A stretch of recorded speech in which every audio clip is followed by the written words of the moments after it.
नमस्कार। आज का शीर्षक है कि नाग पंचमी जो हम मनाते हैं सनातन धर्म में, नाग पंचमी मनाने का क्या उद्देश्य है। यह परंपरा चली आ रही है तो इसका मुख्य उद्देश्य क्या है। सनातन धर्म में नाग पंचमी के दिन गांवों में नाग देवता को पूजने के लिए घर घर से बच्चे सरसों और बालू लेकर के जाते हैं और जो सर्प का मंत्र जानते हैं उन मंत्रों से उनसे उस बालू और सरसों को अभिमंत्रित कराया जाता है और उसके बाद वो ला करके घर पे गाय के गोबर में मिला करके उसे अपने घर में नाग देवता की पूजा की जाती है और पूरे घर को चारों तरफ से नाग और नागिन बनाते हुए उसको पूरी तरह से चौगेठा जाता है, या यूं कहें कि वह पूरे घर को एक रस्सी की भांति बांध दिया जाता है उस अभिमंत्रित बालू, सरसों और गाय के गोबर को मिला करके। अब यहां पे कई प्रश्न उठते हैं कि क्या नाग पंचमी का रहस्य केवल एक परंपरा है, एक आडंबर है, पाखंड है, अंधविश्वास है या एक आध्यात्मिक विज्ञान है। इस संकेत को, इस रहस्य को जानना अति आवश्यक है। घर घर में नाग और नागिन का चित्रण करने का यह प्रावधान कैसा है, इसका अर्थ क्या है, इस भाव को समझने की आवश्यकता है। हमारे दर्शक बंधु पूछे हैं कि नाग पंचमी मनाने का रहस्य क्या है, तो हम काफी गहराई से इसका अध्ययन करके हमें भी मिला कि एक बार मैं गांव गया और नाग पंचमी की पूजा जब चतुर्मास शुरू होता है उसी समय पंचमी के समय के दिन हम नाग पंचमी की पूजा करते हैं। तो नाग पंचमी की पूजा के लिए हम अपने गांव, अपने घर पे गए। वैसे ही प्रक्रिया जो चलता आ रहा है उस प्रक्रिया के माध्यम से बच्चे ले गए और सरसों और बालू को अभिमंत्रित कराकर लाते हैं। फिर गाय के गोबर में हम उसको पूरी तरह से मिलाते हैं और घर में बेटियां या महिलाएं नाग और नागिन का चित्र बनाते हुए पूरे घर को अंदर से पूरी तरह से उसको अभिमंत्रित करती हैं और फिर बाहर से बच्चे या पुरुष लोग उसको अभिमंत्रित करते हैं नाग और नागिन का चित्र बना करके। अब बात आती है, कई लोग आज आधुनिक युग में पूछते हैं कि ये सर्प का पूजा करके आपको क्या मिलता है। ऐसे ही सनातन धर्म को बदनाम करने वाले बदनाम करते हैं कि ये तो नदियों को पूजते हैं, पशुओं को पूजते हैं, पेड़ पौधों को पूजते हैं, पहाड़ों को पूजते हैं, पत्थर को पूजते हैं। मेरे भाई बहन, इसका बहुत ही मार्मिक विज्ञान है, क्योंकि कण कण में वह परमात्मा है और जिस घर में आप रहते हैं उस घर में भी कहते ना, जिस घर में व्यक्ति न रहे वह घर खंडहर बन जाता है। घर को भी सेंस है, उन पेड़ पौधों में भी सेंस है, नदियों में भी सेंस है। इसलिए अपने सेंस को, अपने भाव को उनके भावों से जोड़ करके, क्योंकि पर्यावरण के बिना जीवन की कल्पना नहीं की जा सकती है। पर्यावरण शुद्ध नहीं है, पेड़ पौधे, नदी, शुद्ध हवा नहीं है, शुद्ध जल नहीं है। ये पहाड़ जो वो खजाने के भंडार हैं जिसमें अनेकों प्रकार के खजाने भरे हुए हैं। वे तिजोरी है। ये न समझे कि बहुत बड़ा पहाड़ है, पहाड़ ऐसे नहीं है, वह खजाना है। वह प्रकृति ने है, हम सबको खजाने दे रखी है कि इससे जीवन यापन किया जा सकता है। बात आती है कि नाग नागिन की पूजा की जाती है नाग पंचमी को। क्या नाग पंचमी केवल सर्प की पूजा है? यह प्रकृति, ऊर्जा और चेतना का गहरा प्रतीक है। इस भाव को समझने की जरूरत है। गांव में यह बहुत पुरानी परंपरा है कि घर घर में बालू, सरसों और गोबर से नाग नागिन का चित्र बना करके हम पूरे घर को एक अभिमंत्रित करते हैं, बांधते हैं, चौगेट देते हैं। तब आइए इस परंपरा के रहस्य को जानते हैं और समझते हैं। बिना समझे किसी भी परंपरा पर, किसी भी सिद्धांत पर यूं ही अंगुली उठा देना, यह तो मूर्खता है। इसलिए इस विषय को जानने की जरूरत है। नाग का आध्यात्मिक रहस्य क्या है? सनातन परंपरा में नाग केवल जीव नहीं बल्कि ऊर्जा का प्रतीक है। नाग का संबंध मिलता है भगवान शिव से, भगवान विष्णु से। नाग सदैव से पूजनीय रहे हैं। केवल विषधर होने के नाते आप नाग को त्याग नहीं देते हैं।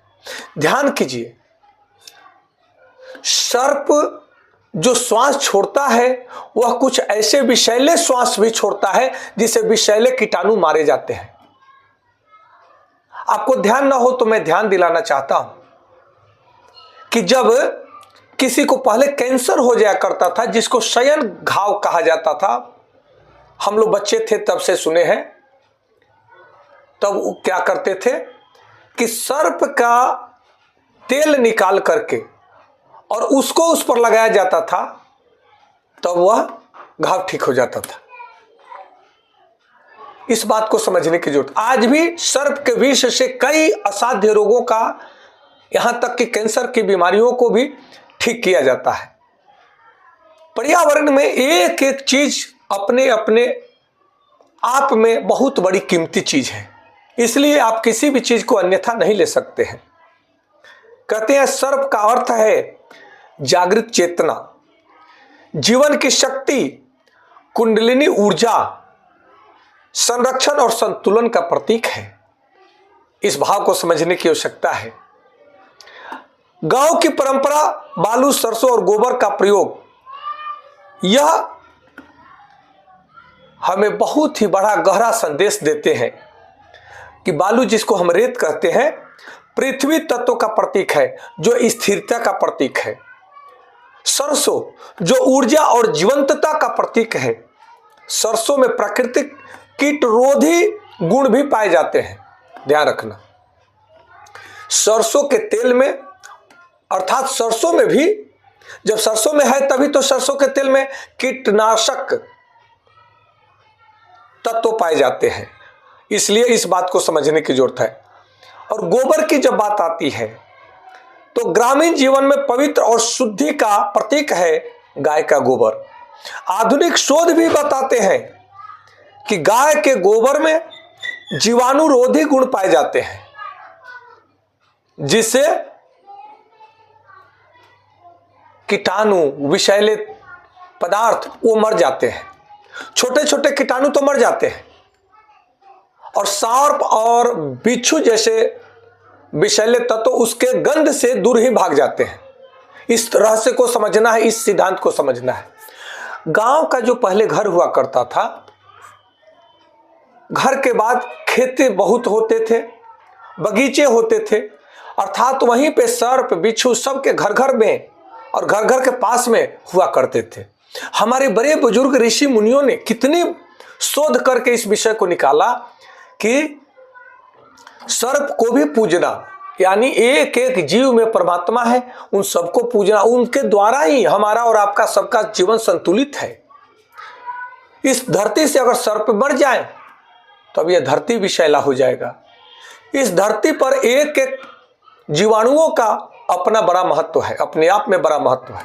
पेड़ पौधों का अपने आप में बड़ा महत्व है। आप जो दवा खा रहे हैं, जो टॉनिक पी रहे हैं, वो सब पेड़ पौधे और जीवाणुओं के रक्त का शोधन है, ये ध्यान रखना। उनके बिना आप और हम भी जी नहीं पाएंगे।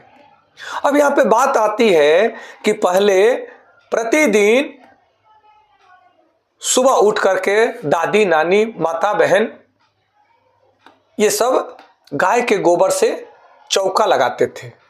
खाना बनाना है वहां पे लगाते थे, पूरे आंगन में लगाते थे, घर में लगाते थे।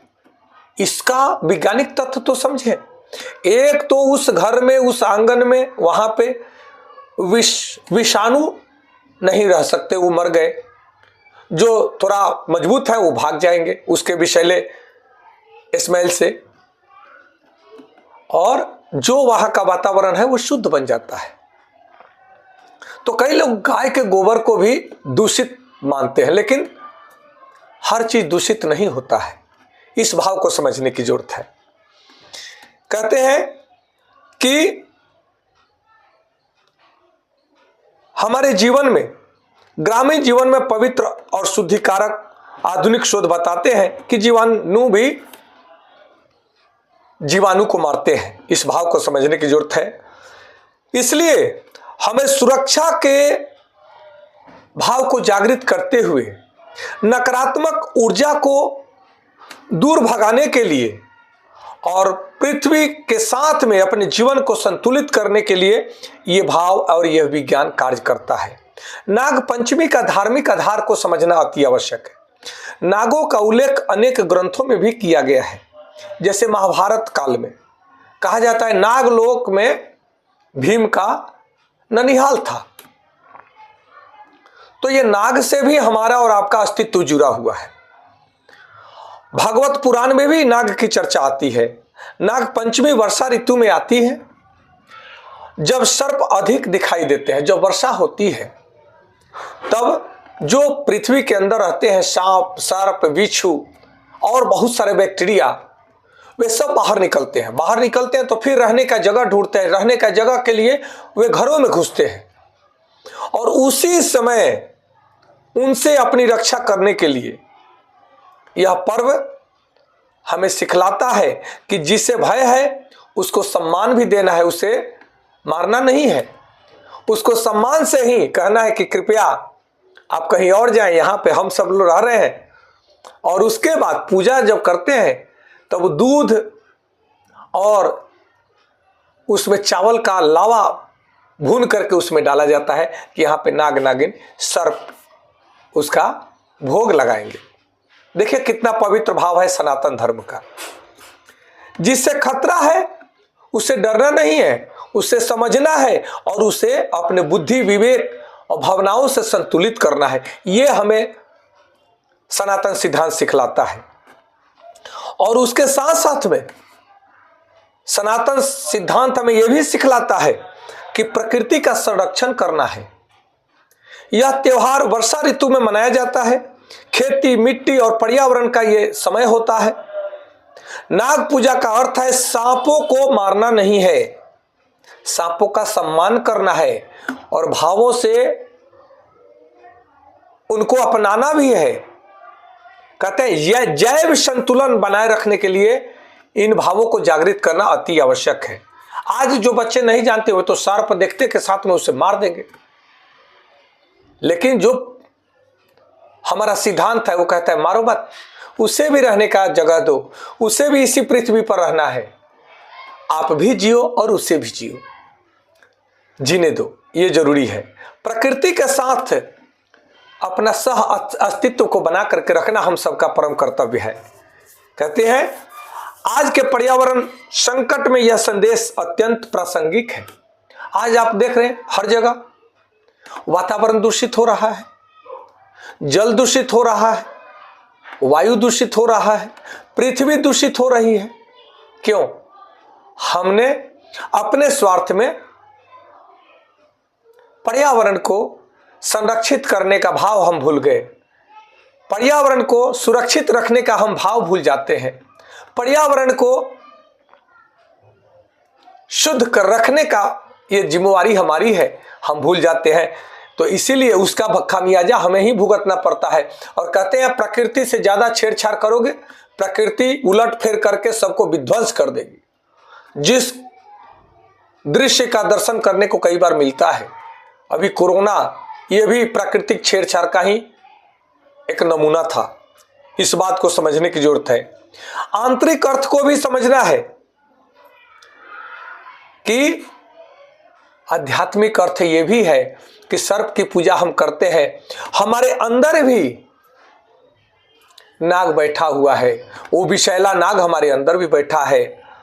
और अपने मन के इस नाग को कैसे संतुलित करें, कैसे किस भाव से इसे संरक्षित करें, संतुलित करें, जो हमें डसे ना। कहते हैं हमारे हृदय में क्रोध, ईर्ष्या, भय और अनैच्छिक कामनाएं, ये क्या है? ये नाग है, ये सर्प है, ये बिच्छू है जो हमें बार बार डंक मार रहे हैं। तो अध्यात्म के द्वारा, अध्यात्म चिंतन से, अध्यात्म विज्ञान को जान करके, योग, प्राणायाम और ध्यान के द्वारा, सद्गुरु की कृपा से, सत्संग के माध्यम से हमें अंदर के इस नाग को मारना होगा। बल्कि मारना नहीं, इसे सम्मान के साथ में इसे विदा करना होगा, इसको स्थान देना होगा, अन्यथा यह हमें मार डालेगा।